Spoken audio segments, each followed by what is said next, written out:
Personal finance यानी कि अपने पैसे का हिसाब किताब रखना और अच्छे से मैनेज करना। पर्सनल फाइनेंस की इस दुनिया में वैसे तो बहुत कुछ है, जैसे कि हो सकता है कि आप अपने पर्सनल फाइनेंस को मैनेज करने में नए हो।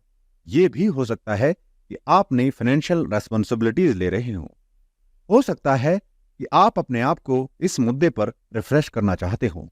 जो भी मामला हो, ये जानना बहुत ही कठिन है कि कहां से शुरू करें या फिर ये कैसे इंश्योर करें कि आप सही ऑप्शन चुन रहे हैं या नहीं। फाइनेंशियल रूप से लिटरेट यानी साक्षर होने का क्या मतलब है, और इसे शुरू करने में अपनी हेल्प के लिए कुछ बेसिक कंसेप्ट के बारे में आपको और अच्छे से जानना चाहिए। आज की इस वीडियो में हम आपको क्या सिखाएंगे। सबसे पहले हम आपको सिखाएंगे कि फाइनेंशियल लिटरेसी के रूप में बजट कैसे बनाते हैं। उसके बाद क्रेडिट को बिल्ड करना और क्रेडिट को इंप्रूव करना।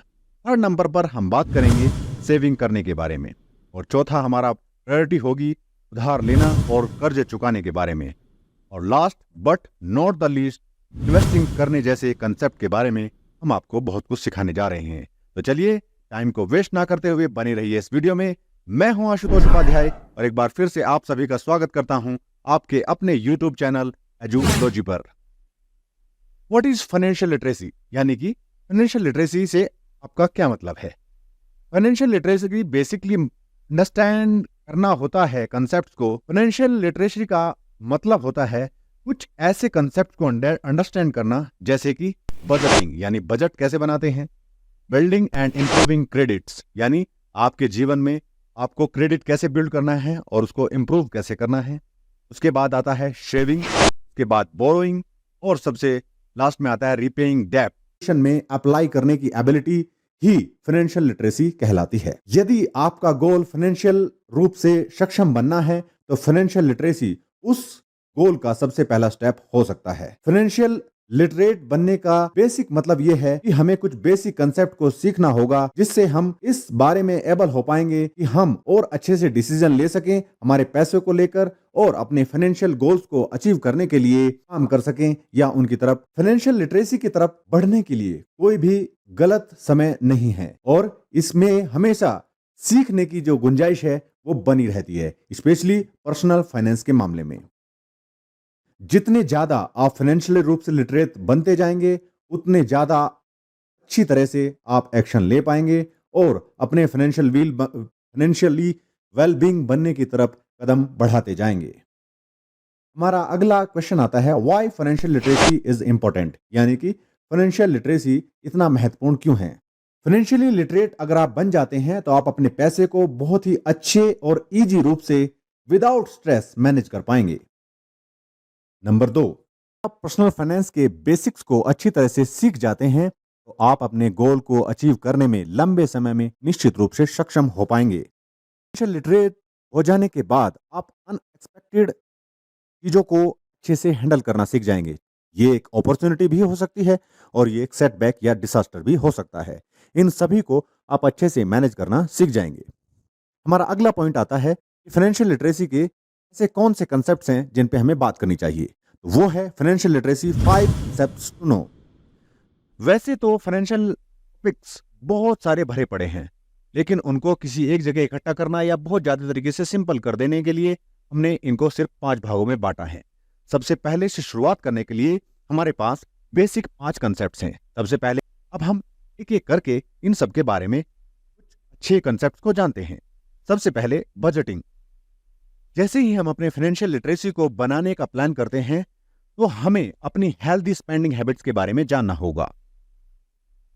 में सबसे पहले आ जाता है बजट को बनाना सीखना। आप शुरुआत कर सकते हैं अपने मंथली एक्सपेंसेस को आइडेंटिफाई करने से आपको बजट बनाने में तथा अपने स्पेंडिंग यानी खर्चे को ट्रैक करने में काफी मदद मिलेगी। बजट बनाने से आपको सबसे ज्यादा मदद इस मामले पर मिलेगी कि आपको यह पता लग पाएगा कहीं आप नॉन एसेंशियल चीजों पर ओवर स्पेंडिंग तो नहीं कर रहे हैं। आपको यह पता लग जाए कि आप कहीं एक्स्ट्रा खर्च या नॉन एसेंशियल चीजों पर खर्च कर रहे हैं, तो इससे आपके पास जगह बन जाएगी, एक रूम बन जाएगा एसेंशियल्स और सेविंग के लिए। तो बजट बनाना बहुत ही ज्यादा जरूरी है। बजट बनाने से रिलेटेड इंटरनेट पर दुनिया भर के मेथड्स भरे पड़े हैं, लेकिन मैं जो 3 चीजों को फॉलो करता हूं और बहुत लोग इसको अच्छे से फॉलो करते हैं, उन चीजों के बारे में बात करते हैं। सबसे पहले मैंने पिछली वीडियो में भी बताया था, आपका रूल नंबर आता है एक, इसमें 50-30-20 मेथड के नाम से हम जानते हैं। यदि आपको इस मेथड के बारे में और अच्छे से जानना है तो आप मेरी पिछली वीडियो का लिंक नीचे डिस्क्रिप्शन में और ऊपर आई बटन पर भी दिख जाएगा, आप उस पर देखकर इसको बेहतर तरीके से भी सीख सकते हैं। इस मेथड में बेसिकली बताया गया है कि आप अपनी इनकम का 50% हिस्सा जो आप इनकम घर ले जाते हैं वो आपकी नीड्स पर खर्च होना चाहिए, 30% हिस्सा आपके वांट्स पर और 20% हमेशा बचत की तरफ जाना चाहिए। दूसरा मेथड आता है जीरो बेस्ड मेथड। इसमें बेसिकली बताया गया है कि आपके जो मंथली एक्सपेंसेस हैं और सेविंग हैं, जब वो एक दूसरे से आपकी मंथली टेक होम इनकम से घटाए जाते हैं तो ये जीरो पहुंच जाने चाहिए। तो इससे आपको क्या पता लगेगा कि आपका जो पैसा है वो हर एक चीज में अच्छी तरह से खर्च किया गया है। यदि ये माइनस में चला जाता है तो आपको ध्यान देने की जरूरत है, कम से कम जीरो तो होना ही चाहिए। और तीसरा और इम्पोर्टेंट और बहुत बेसिक मेथड है इनवलप मेथड। इसमें हम क्या करते हैं, हमारे मंथली एक्सपेंसेस की अलग अलग कैटेगरीज के पैसे लिफाफे में रख देते हैं। जो भी हमारी मंथली टेक होम इनकम होगी उसको हम क्या करेंगे, अलग अलग लिफाफे में जो मंथली एक्सपेंसेस हैं उसमें रखकर अलग से उसको डील करने की कोशिश करेंगे। ये तीनों तरह के हो सकते हैं, फिजिकल लिफाफे भी हो सकते हैं, डिजिटल एनवलप भी हो सकते हैं। जिस तरह से आप अकाउंट्स बनाते हैं तो उनका इस्तेमाल भी आप कर सकते हैं। इससे आपको अपने खर्चे को मैनेज करने और पहचानने में काफी मदद मिलेगी। तो ये था हमारा बजटिंग, जो कि पहला स्टेप था। अब हम आते हैं अपने दूसरे स्टेप, जिसका नाम है building and improving credit. Basically इसका मतलब क्या है कि आपके जीवन में क्रेडिट को बनाना और उसको इंप्रूव करना बहुत ही ज्यादा मायने रखता है। आपका क्रेडिट स्कोर आपकी फाइनेंशियल लाइफ के बहुत सारे एरिया को अफेक्ट कर सकता है। बहुत बड़े डिसीजन के साथ साथ ये आपके घर को खरीदने, एक कार के लिए लोन लेने और यहाँ तक कि क्रेडिट कार्ड के लिए अप्लाई करने में भी सिग्निफिकेंट रोल अदा करता है। इसलिए आपका क्रेडिट स्कोर अच्छा होना बहुत ही ज्यादा जरूरी है। इसके लिए आपको जानना होगा आपके जो क्रेडिट्स हैं वो कहाँ खर्च हो रहे हैं, कहाँ स्टैंड करते हैं और इनको इंप्रूव करने के लिए आपको क्या करना चाहिए, ये जानना निहायत जरूरी हो जाता है। आपको काम करना चाहिए हमेशा एक हेल्दी क्रेडिट हिस्ट्री बनाने के लिए लाइफ। तीसरा और मोस्ट इंपोर्टेंट चीज आ जाती है सेविंग। फाइनेंशियल लिटरेसी में सबसे ज्यादा इंपोर्टेंट अगर कोई कंसेप्ट है वो है सेव करने के बारे में जानना। सेविंग बहुत तरीकों से की जा सकती है। इसमें ट्रेडिशनल सेविंग अकाउंट्स खोलकर, रिटायरमेंट सेविंग फंड्स में इन्वेस्ट करके, इन्वेस्टमेंट पोर्टफोलियो बनाकर या फिर इमरजेंसी फंड्स का इस्तेमाल कर आप सेविंग कर सकते हैं।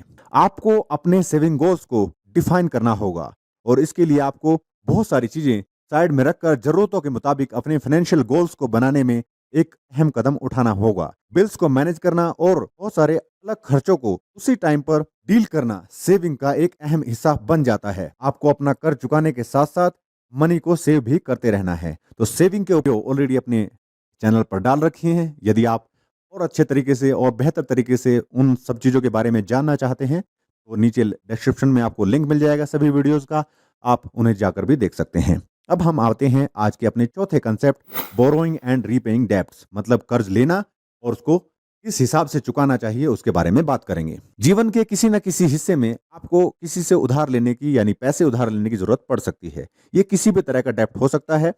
ये पर्सनल या फाइनेंशियल गोल्स पूरा करने के लिए जरूरत हो सकती है, जैसे कि आप कॉलेज अटेंड करना चाहते हैं या अपने घर को रिनोवेट करना चाहते हैं, एक नया घर लेना चाहते हैं। एकदम से इतना सारा कैश जनरेट करना या इकट्ठा करना शायद पॉसिबल नहीं हो पाता है, तो उसके लिए बोरोइंग मनी का कंसेप्ट आता है। दूसरा जो फॉर्म आता है डेब्ट लेने का वो क्रेडिट कार्ड के रूप में है और ये आपको आपके डेली खर्चों को मैनेज करने में बहुत अच्छे से मदद कर पाते हैं। यदि आप क्रेडिट कार्ड का सही तरीके से रेस्पॉन्सिबली यूज करें तो निश्चित रूप से मानिए कि ये आपके डेली एक्सपेंसेस को मैनेज करने में बहुत ही मील का पत्थर साबित हो सकता है।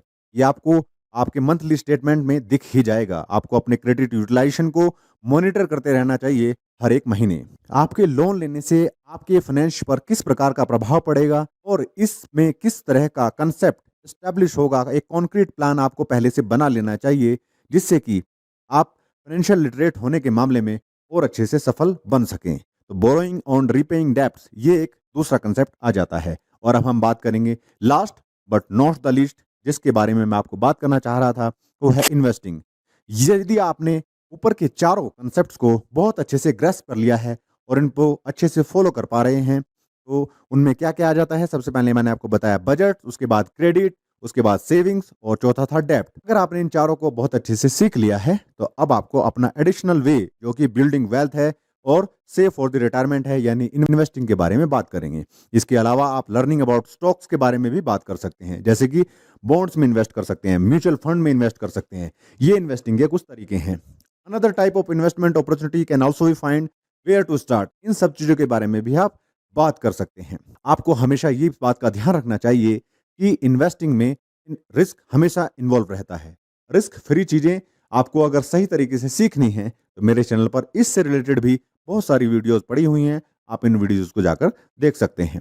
अब आपको अगले कंसेप्ट के बारे में मैं बताऊंगा, जो कि है how to become financially literate, यानी आपको अपने जीवन में फाइनेंशियल लिटरेट बनने के लिए किस तरह से काम करना चाहिए। आपको पता होना चाहिए कि पर्सनल फाइनेंस का ये जो वर्ल्ड है, ये जो दुनिया है, ये एवर इवॉल्विंग है, हमेशा चेंज होती रहती है। फाइनेंशियल लिटरेसी होना या फाइनेंशियल लिटरेसी में अपनी दक्षता हासिल करना लाइफ लॉन्ग प्रोसेस है, और इससे आपको हमेशा कनेक्ट बने रहना होगा, हमेशा सीखते रहना होगा।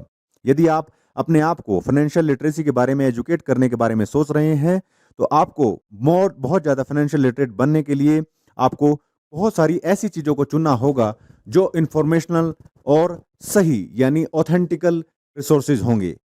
वैसे तो इंटरनेट की दुनिया में कोई भी चीज़ को ढूंढना ज़्यादा मुश्किल नहीं है, लेकिन एक्सेस ऑफ इंफॉर्मेशन ईजी होने के कारण हम कई बार भ्रष्ट हो जाते हैं या फिर कंफ्यूज हो जाते हैं कि किसको फॉलो करना चाहिए और किसको नहीं।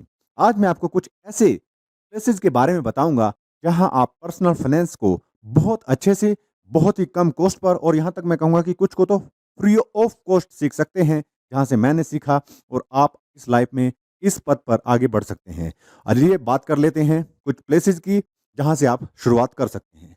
सबसे पहले मैं बात करूंगा वरुण मल्होत्रा जी के EIFS के बारे में। वरुण मल्होत्रा जी EIFS का एक कोर्स चलाते हैं जिनका नाम है फाइनेंशियल लिटरेसी अवेयरनेस प्रोग्राम। इसकी लिंक और पूरी डिटेल्स मैं डिस्क्रिप्शन में एक वीडियो डाल दूंगा। बहुत ही डाउन टू अर्थ पर्सन है, फ्री ऑफ कॉस्ट इनका ये प्रोग्राम होता है, 4 से 5 घंटे का ये प्रोग्राम रहता है। आप उस कोर्स को लाइव देख सकते हैं, और निश्चित रूप से मानिए यदि आपने इनको देखा तो आपका जो सोचने का नजरिया है इन्वेस्टमेंट के रूप में, वो निश्चित रूप से ही बदल जाएगा। तो आपको निश्चित रूप से इनको फॉलो करना चाहिए, वरुण मल्होत्रा जी EIFS। दूसरे हैं प्रांजल कामरा जी, जो कि चलाते हैं फिनोलॉजी। फिनोलॉजी भी अपने पर्सनल फाइनेंस को मैनेज करने और इन्वेस्टमेंट की दुनिया में कदम रखने के बारे में बहुत ही अच्छी नॉलेज देते हैं। हालांकि ये फ्री ऑफ कॉस्ट नहीं है, कुछ चीज़ें इनकी पेड हैं, तो आप उस हिसाब से अपना डिसीजन ले सकते हैं। इनकी वेबसाइट का लिंक भी मैं आपको डिस्क्रिप्शन में दे दूंगा, और यहाँ पर लिंक आपको स्क्रीन पर भी दिखाई दे रहा होगा, आप वहां जाकर उसका एक्सप्लोर कर सकते हैं। तीसरे यूट्यूब पर एक बहुत ही फेमस CA हैं, CA रचना रानाडे मैम के डिफरेंट, आप यदि आप इनके यूट्यूब चैनल पर जाएंगे, मैं इनका लिंक आपको डिस्क्रिप्शन में भी दे रहा हूँ और स्क्रीन पर भी आपको दिखाई दे रहा होगा। ये भी बहुत डाउन टू अर्थ पर्सनैलिटी हैं, और एक आम आदमी को किस तरह से अपने पर्सनल फाइनेंस को मैनेज करना चाहिए उनके बारे में बहुत ही ज़बरदस्त जो है नॉलेज रखती हैं, और इन्होंने हर एक सब्जेक्ट को बहुत ही अच्छे तरीके से सिखाया हुआ है। और last but not the least, मैंने शुरुआत कर दी है, आप मेरे यूट्यूब चैनल को भी एक्सप्लोर कर सकते हैं। ये देखिए दुनिया भर की वीडियोस मैंने इस सब्जेक्ट से रिलेटेड अपने चैनल पर अपलोड कर रखी हैं, आप उसको जाकर देख सकते हैं। तो अब हम बात करेंगे आज की वीडियो में हमने क्या सीखा। फाइनेंशियल लिटरेसी को डेवलप करने से आपको सबसे ज़्यादा फायदा होगा अपनी मनी को मैनेज करने और अपने फाइनेंशियल गोल्स को अचीव करने में। फाइनेंशियल लिटरेसी के इस सफ़र को पूरा करने में आपको बहुत ही सिंपल स्टेप से शुरुआत करनी होगी, और निश्चित रूप से मानिए यदि आपने इसको शुरुआत कर दी तो आप थोड़े ही दिनों में अपने आप को कॉन्फिडेंट महसूस करना शुरू कर देंगे। तो आशा करता हूं आज की वीडियो आपको निश्चित रूप से पसंद आई होगी। मैंने बहुत ही सिंपल भाषा में बताने की कोशिश की कि किस तरह से पर्सनल फाइनेंस में कुछ ऐसे कंसेप्ट्स हैं जिनको यदि आपने सिंपल तरीके से फॉलो करें तो आप निश्चित रूप से एक सफल पर्सनल फाइनेंस को मैनेज करने वाले इंसान बन सकते हैं। यदि आपको इस वीडियो पसंद आई है, वीडियो में कुछ अच्छा लगा है, तो मैं निश्चित रूप से मेरी आपसे रिक्वेस्ट होगी कि आप चैनल को सब्सक्राइब करते हुए जाइएगा, वीडियो को लाइक कर लीजिए, वीडियो को अपने दोस्तों के साथ, अपनी फैमिली और फ्रेंड्स के साथ भी शेयर करिए, ताकि वो भी अपने पर्सनल फाइनेंस को सीखने और उसको मैनेज करने में निश्चित रूप से दक्षता हासिल कर सकें। चलिए मिलेंगे आपसे फिर एक नई वीडियो में, तब तक के लिए अपना ख्याल रखिए, खुश रहिए, आबाद रहिए और एंजॉय करते रहिए। टेक केयर, थैंक यू, जय हिंद, नमस्कार।